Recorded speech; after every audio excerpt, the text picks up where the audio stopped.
So uh, it continued, and then as European commerce grew, that was the time when Europe was sort of progressing, and Jews became mainly, they were prominent in trade, banking, money lending, which locals did not like.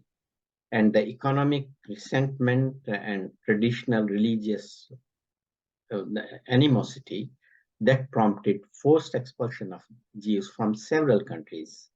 In, I can quote some figures here. In 1290, in France, in 14th century, in Germany, 1315, Portugal, 1496, etc. And in Spain, it culminated with a pretty bad situation, because that was a very long established Jewish population there. And they were only those Jews who had converted to Christianity, they were allowed to remain. And there were mass expulsions of Jews. And then where did they go? They went to Muslim countries, the Ottoman Empire in Turkey, and even Morocco and whatnot. Yeah, that's right, exactly. So, and even after the Middle Ages, there was little change for Jews in Europe, because the Catholic Reformation renewed anti-Jewish legislation. So it was at all, it was not just in the public an animosity between the communities. It was as it was at government level. Administrative apartheid. That's right, very true. So periodic persecution of Jews in Eastern Europe, in fact, continued till late 18th century. They were still seen as a group alienated from society, who they thought that they did not respect Judaism at all. Yeah. And anti-Semitism became a powerful political tool. I would fear to say something what is happening in India. Anyway, let's not get into that. It's got some roots in that. That's right, exactly.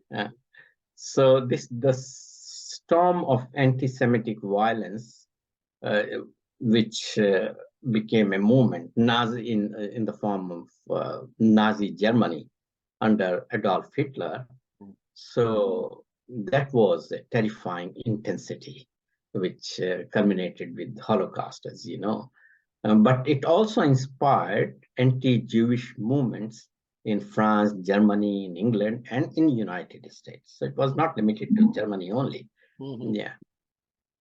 And well, in Germany, they saw that if you want to stay here, you have to become a Christian. Plain and simple. Otherwise, you should be expelled.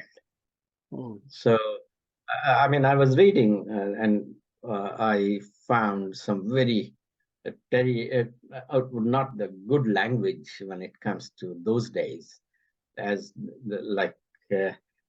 Nazis, they considered Jews as a subhuman race, a dangerous cancer that would destroy the German people.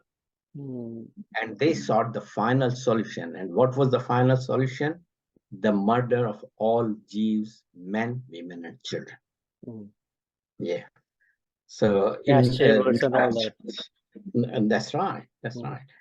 So it was in Germany that anti-Semitism became official government policy. It was taught in schools.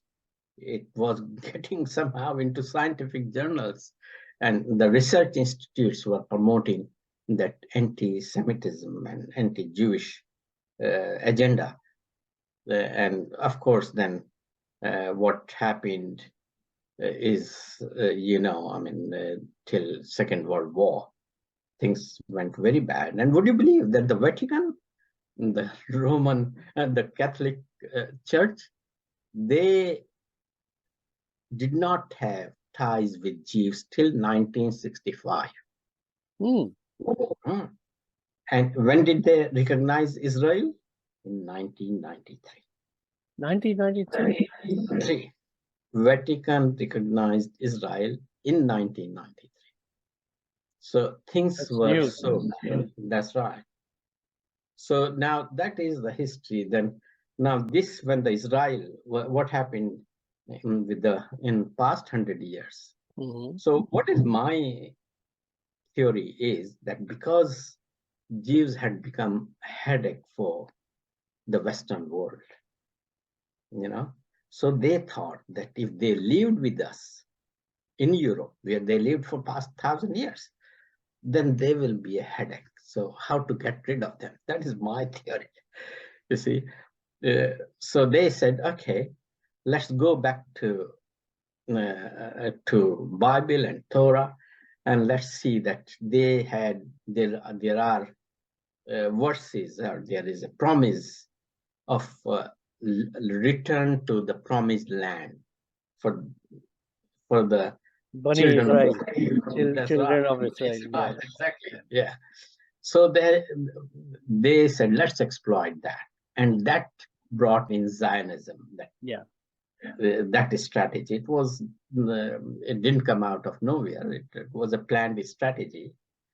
So, But excuse me, Zahid bhai, one point, Zionism was basically propagated by persons not necessarily Jews. well, are you talking of Balfour? So what it is initially, the Zionism was an idea basically which was a capitalistic idea, and through this the instrument of what you calling Bani Israel, the promised land and all that, they politicized it.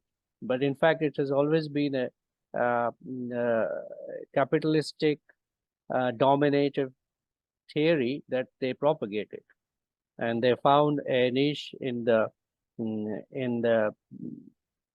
children of Israel and promised land as a conduit, as the way to do it. This is my theory. I see. True. Yeah. So this started nearly 100 years back in 1917. Yeah. 97, when Britain's foreign secretary, Arthur Balfour, he wrote a letter to Lionel Rothschild, who was the figurehead of Jewish community, of British Jewish community at that time. And the letter, big banker. That's right. And it said that let's establish in Palestine a national home of Jewish people. And to facilitate the achievement of this project, this is called Balfour Declaration. Right. Yes. So it was basically that European power promised the Zionist movement a country where Palestinian Arab natives lived for thousands of years. More than 90% of the population were Palestinian Muslims. There were few Christians and few Jews as well. So that was created in 1923 when British mandate was created. And until 1948, it lasted till 1948. And during these 25 years, the British facilitated mass Jewish immigration from Europe into Palestine. And many, of course, many Jews were fleeing Nazism at that time. And but when Palestinians found that their nation is being so many Jews, that's right. So they started protesting that what is happening here. So the first Arab revolt lasted from 1936 to 1939. That was against the immigration of Jews into their nation. And then all that continued till 1948, I mean, there was this revolt in 1937 where thousands of Palestinians were killed. In 1939, Britain amassed 30,000 troops in Palestine, and they bombed villages and towns of Palestine the way Israel is doing today. Yeah. So Britain was doing it in 1939. Would you believe? And so all these things became, and of course, in when was that? I think in 1948, there 5,000 Palestinians were killed, 15 to 20,000 were injured, many thousands were imprisoned. So in 1947, Jewish population had ballooned to 33%, whereas it was only not even 5% prior to 1970. But even in 1947, only 6% of the land was owned by Jews. So then came in United Nations. And what was United Nations of those days? It was US and UK, and that is what they were. And they brought in this resolution 181, apparently. And they officially partitioned Palestine into Jewish and Arab states. So now 64% of the land was given to Jews. Palestinians, they had 96% of it, and suddenly they lose so much. So they did not agree to this. So then all those terrible events happened, which is called 1948 Nakba. What is repeatedly mentioned during past few weeks, that it is as bad as was Nakba. Nakba means disaster. Catastrophe, yes. Catastrophe, exactly. And so there was military operation to destroy Palestinian towns and villages. And then what, in in all those 2-3 years, I think we need not go into too many details, but now Zionist movement had captured 78% of historic Palestine. So, and the remaining 22% was divided into what is now occupied West Bank and Gaza. Estimated 750,000 Palestinians were forced out of their homes. We are talking in 1948. And so now their descendants, which now that population is almost 6 million, and they are basically living in refugee camps. I mean, what is Gaza? And in neighboring states, in Lebanon, in Syria, Jordan, Egypt, in all those, there are these refugee camps, and they have been living there for decades now. So that is where we are. In 1967, there was another 6-day war. You remember that? That we remember. That happened in our lifetime. Yes, we were teenagers then. That's right. And then the Arab states lost almost everything: East Jerusalem, the Syrian Golan Heights, the Egyptian Sinai Peninsula. So it was just a 6-day war, but so much of land had gone to Israel. So what I basically say, that every time there is a war, so Palestinians lost even more land to live. So, and then in 1967, then this leftist Popular Front came up, which is called PLO of Yasser Arafat. So that was basically a liberal, rather socialist, Marxist, I would say, movement within Palestine. And they of course, what did poor Yasser Arafat achieve? He was running around from country to country for so many years, and so many he signed so many pacts, but what did he achieve? Absolutely nothing. I mean, now Palestine is weaker than it was back then, and it will get even weaker now. So, I mean, there were multiple what they call intifada or liberation movements in 1987, in 1993, where all those Israeli prime ministers at that time and American presidents, we remember those images with Jimmy Carter and later on with, I think even with Clinton. But well, nothing happened, and here we are today. But the whole world is shouting, protesting. Yeah. Who cares? Who cares? We have American president. He says openly that yes, he's a Zionist himself. He's not a Jew, but he's a Zionist. And it is so unfortunate. It is absolutely unfortunate, heartbreaking.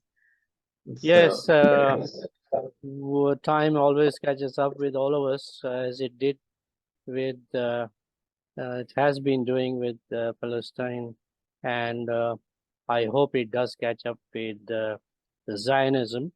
And like you mentioned, we traditionally Muslims and Jews have had no real problems, but it's only in the last 100 years that this has been created as a problem through this organization, which is Zionism. that's And it has caused immense problems and destruction of life and property, and children being massacred, and exactly. it's the world is still two-sided, and one side always has been Yeah. very What's up? adamant and keeping themselves to one side and not being just about the situation. But anyway, thank you very much for the history. Yeah, sorry, you go ahead. Yeah, what surprises me is that today's Jewish community, that is the most best educated community on the planet, So where does our education lead to? I mean, to me, an educated person must be much more humane, much more kind, much more civilized. But this best educated community, and secondly, these are the children of those people who suffered. So their forefathers suffered. So they should have even much more, they should be even more kind. That what was done to our ancestors, we cannot do that to anybody. See, Agree. but now, yeah, agree. And that's a question that we will handle in the next program, because we have less than a minute to finish off. So okay. I thank you very much, Zahid Bhai, for your very valuable comments on this whole situation of Middle East war that is carried on, and the history of it. And basically, we'll meet again to discuss this point about education leading to more selfishness, perhaps, and more violence rather than the other way around, which is expected. So thank you, Zahid Bhai. You can say something to the audience for the next 30 seconds, or we will run out of time. Yes, no, thank you so much, Darbhai, and keep up the good work. And I'm sure your audience enjoy your program. That's why it is continuing. And thank you very much. Thank you, everybody. Hope to see you again sometime. Yes, thank you very much, Zahid Bhai. We will continue this topic in another subtopic in the next meet that we have. And I thank all the audience, the viewers of Suniye Tau, to have been spending time with